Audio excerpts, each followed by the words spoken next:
começando mais um vídeo aqui no The Information, eu sou o Pedro Bragolin e estamos iniciando mais um conteúdo. Hoje, segunda-feira, semana de Super Bowl, finalmente chegamos na semana que antecede a final da National Football League. Vamos que vamos então a uma semana repleta de conteúdo e nessa segunda-feira 2 vídeos saindo aqui, especialmente por YouTube, falando de como os Bengals e como os Rams foram para o Super Bowl. E nesse vídeo aqui a gente vai falar um pouquinho sobre os Bengals, certo, gente? Antes disso, vou pedir para se inscrever no canal, deixar o like, ativar o sininho das notificações e principalmente ajudar o The Information a chegar a mais e mais pessoas. Vamos juntos espalhar o futebol americano por aí, certo, gente? Enfim, vamos lá falar um pouquinho dos Bengals, o time que surpreendeu todo mundo, chegou para a final da NFL, numa temporada que talvez poucas pessoas acreditassem, talvez nem o mais otimista torcedor e realista também, né? Porque sonhador pode fazer o que quiser, mas realista era difícil pensar há 5 meses atrás, ou nem isso, como a gente vai conversar nesse vídeo, que os Bengals poderiam ir para o Super Bowl, tá? Porque a caminhada dos Bengals para chegar na final da NFL, né? A gente pode voltar um pouquinho mais no tempo ao draft do ano passado. Joe Burrow, que cara chega para ser o futuro da franquia e hoje já é o presente. Mas tem uma edição tão importante quanto via draft que a gente tem que mencionar aqui, que é a chegada do Chase, o wide receiver, que veio de LSU, fez dupla com o Burrow nos anos anteriores aos dois vindo para a NFL, e era uma dupla muito boa e que se reuniu agora na NFL, no mundo profissional. E são 2 jogadores que têm o calibre para fazer o mundo mudar. Dá para falar assim, né? Num pleonasmo totalmente aceitável. E essa edição do Chase foi o mais importante para os Bengals conseguirem ir mais longe. Para os Bengals se transformar num ataque potente e que pontua bastante. Sem o Chase, provavelmente o Burrow não ia fazer o ano que fez, não ia ter a conexão que teve, porque o Chase é um cara que impactou desde o primeiro snap. Desde o primeiro momento que ele estreou na NFL, ele foi um cara que impactou. E não é nenhum absurdo hoje a gente falar que ele é top 10 recebedores da NFL depois dessa temporada. Talvez você possa pôr, não pôr, mas ele está na discussão.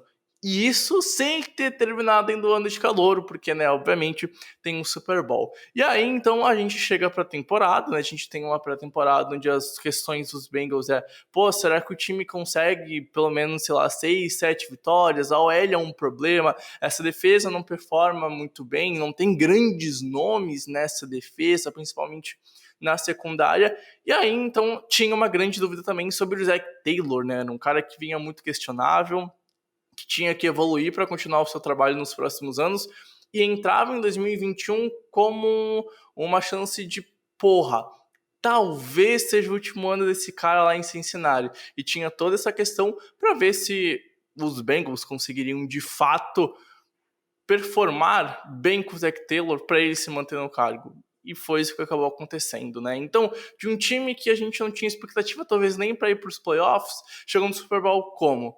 Fazendo uma primeira metade muito boa, por mais que teve alguns tropeços e alguns lances que foram até bobos do Burrow, como por exemplo a interceptação na overtime contra os Packers. A gente viu na primeira metade de ano um Cincinnati que corria bem com a bola, com o Chase fazendo muito impacto, mas com o Higgins e com o Boyd também tendo suas jogadas, sendo playmakers e conseguindo vencer jogos, né? Isso que era o mais importante. Enquanto isso, a defesa ainda era um ponto fraco, uma defesa que tomava muitos pontos, que tomava muitas jardas e que de vez em quando deixava a desejar e complicava o time, mas o Burrow, o ataque, o Chase salvavam. E a OL, que tinha uma grande preocupação, de fato ela foi se confirmando. Ela teve um bom começo de ano, principalmente os tackles, mas ao longo da temporada o time foi tendo mais dificuldades. No momento que as defesas adversárias tinham mais material para estudar o ataque do Zac Taylor em 2021, ele foi tendo dificuldades para adaptar e aí a gente vem para o primeiro momento de dificuldade. Porque no começo da segunda metade da temporada atual, a gente viu uns Bengals que começaram a sofrer. Um Zac Taylor que não corria bem com a bola, que chamava jogadas estranhas, que parou de correr em alguns jogos para fora dos tackles ou entre os tackles. e o gameplay ficava manjado, o time sofria, teve algumas derrotas, por exemplo, contra os 49ers, foi uma derrota marcante, contra os Chargers, quando foi massacrado, tomou mais de 40 pontos, então a gente começou a pôr dúvidas no Taylor, e a evolução que a gente viu na primeira metade, a gente começou a questionar, pô, será que o Zac Taylor é esse cara mesmo? Será que ele evoluiu de verdade? Ou é só algum momento que ele vai ter que sentar e adaptar? E depois desse momento ruim, que foi até o começo de dezembro, o Zac Taylor, da metade de dezembro para cá, tá sendo praticamente perfeito. Porque ele pegou os erros dessa franquia no ataque e conseguiu adaptar. Que, primeiro, foi um time que sofreu com muitos sacks na temporada. Foram 50 sacks na regular season. É um número muito alto. Então, ele começou a adaptar o plano de jogo, passes mais rápidos, corridas com o Mixon voltaram a funcionar, principalmente para fora dos tackles, tá? Isso foi muito importante para os Bengals conseguirem dar esse passo além. E, claro, o principal, dar a bola para o Burrow. O Burrow jogou muito em dezembro. E ele foi a peça-chave para esse time que chegou em um momento da temporada com 8-7 há 2 meses e meio atrás, e a gente se perguntando em podcast, em live, pô, quem que será que vai ganhar a divisão? E os Bengals não eram favoritos. A gente tinha como favoritos os Ravens, que tem um passado um pouquinho mais vencedor, que foi para playoffs, foi para final de conferência já, enfim, conseguiu fazer algumas manhas, perdão, semifinal de conferência, enfim, conseguiu fazer algumas coisas a mais, já vinha levando a divisão. E os Bengals a gente via, pô, é um time muito bom, mas tem certeza, o Zac Taylor tá num momento difícil, e o time caiu de produção nos últimos meses e tudo mais. E aí o time voltou a crescer quando mais devia. Foi assim, por exemplo, que venceu os Chiefs para ser campeão de divisão em casa, no 34-31, que foi o grande ponto dessa franquia na regular season. Foi aquele jogo que a gente olhou e falou, pô, cara, ok, o Zac Taylor teve seus problemas, ele adaptou o ataque, o Burrow voltou a jogar bem, o Chase voltou a ter um impacto muito grande na partida, que ele também deu uma sumida no meio da temporada, e a defesa começou também a fazer jogadas, a conseguir interceptações, pressionar o QB adversário, uma DL que é muito boa. O problema no grupo de linebackers também, que é meio fraco, mas a defesa foi performando melhor. Trey Flowers estava jogando bem. A gente tem como grande nome da defesa na secundária o Bates, que jogou muito nesse final de temporada.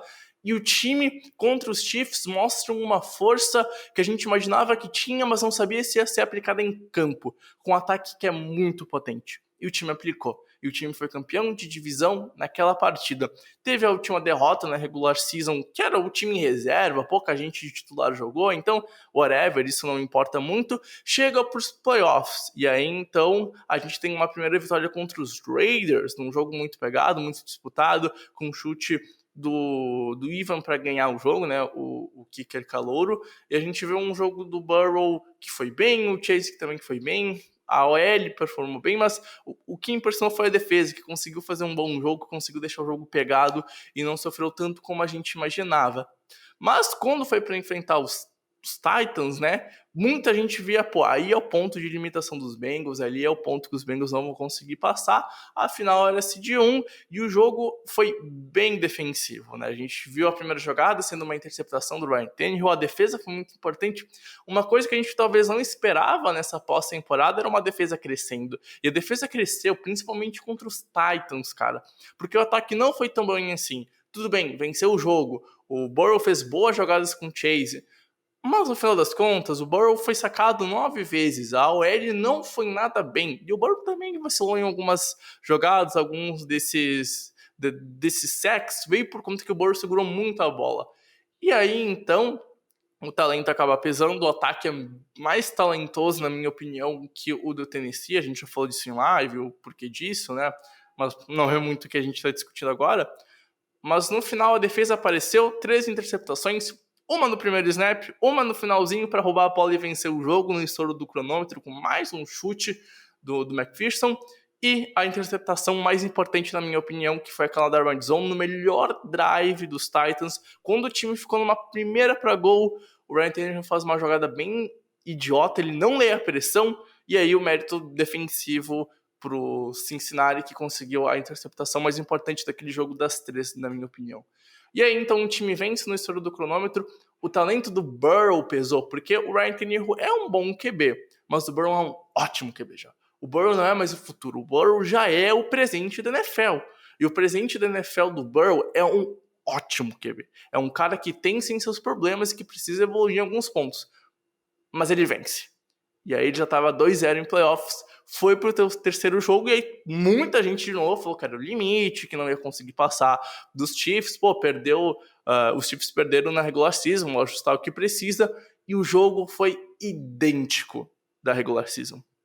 Chiefs vencem por 11 no intervalo, tomam uma virada, a defesa cresce, o Mahomes não joga bem no segundo tempo, dessa vez teve turnovers, incluindo na OT, um turnover que mudou a posse para os Bengals depois de chutarem o field goal e vencer o jogo.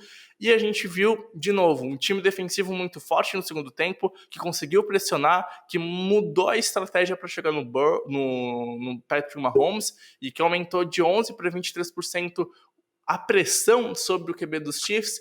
E no ataque, a gente viu um time que começou o primeiro tempo lento, talvez pelo medo de tomar muitos sacks da DL dos Chiefs, então foi um gameplay nada arrojado, passes curtos, corridas que não estavam funcionando tanto assim. E aí, então, no final do primeiro tempo, tem o bom TD do Perrine, o time se solta ofensivamente. No segundo tempo, quando os turnovers começam a aparecer, o time ofensivamente vai se soltando, começa a ter big play, o Burrow começa a fugir de sacks e começa a fazer grandes jogadas e o time pega no ritmo. E quando o time pega no ritmo, o ataque engrena. E quando o ataque engrena, os Bengals são praticamente mortais. É um time que, quando tá tudo nos trilhos, cara, ele vai punir, ele vai pontuar. Não vai produzir muitas jardas, não vai ser um jogo histórico de muita gente fazendo muita produção de nível, mas o time pontua, é uma constância nesse time. É um sexto time que mais pontua da NFL.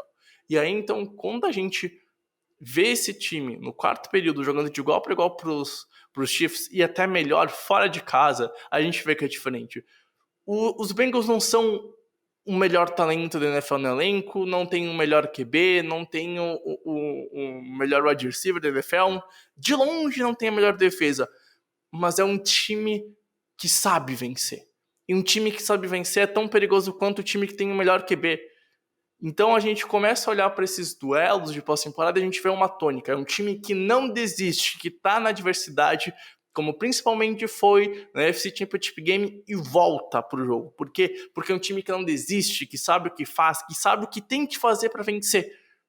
E isso é importantíssimo. Isso é um mérito total do Zac Taylor, que mostra o controle de elenco que ele tem e como ele comanda esse vestiário. E confiando no QB que tem, nos wide receivers que tem e numa defesa que tem. Foi assim que o Bates conseguiu um chip numa disputa com o Rio que foi interceptada a bola com o Hilton. Foi assim que esse time viu o Chase fazer um TD para empatar o jogo. Foi assim que esse time viu o Burrow comandar a virada contra os Chiefs. Tudo isso na AFC Championship Game, porque os Bengals têm playmakers que aparecem na hora H. E isso foi uma tônica que aumentou principalmente do meio de dezembro até o momento da gravação desse vídeo pré-Super Bowl. É um time que cresceu quando mais precisou. E isso é um mérito que não é todo time que consegue fazer, não é todo treinador que consegue fazer isso. E assim os Bengals chegam no Super Bowl. Um time desacreditado lá em agosto, que mostrou uma possível força em setembro e em outubro. Em novembro viveu um mês de baixa, dá para se dizer assim. Só que de dezembro para cá, engrenou, mostrou sua força e por isso está no Super Bowl. É um time que tem tudo para vencer esse jogo, tem sim capacidade e pode bater os Rams. A missão é difícil, mas quando tu tem Burrow, quando tu tem Chase, com o Zac Taylor chamando tão bem as jogadas e uma defesa que, por mais que não tenha os melhores nomes, performa muito bem, não se pode duvidar desse Cincinnati Bengals, certo, gente? Enfim, esse foi o vídeo, espero que você tenha gostado. Cara, curte, comenta, compartilha, ajuda a gente a chegar a mais pessoas. Então vamos que vamos, Super Bowl Weekend. Cara, um beijo, tamo junto, valeu, tchau, tchau.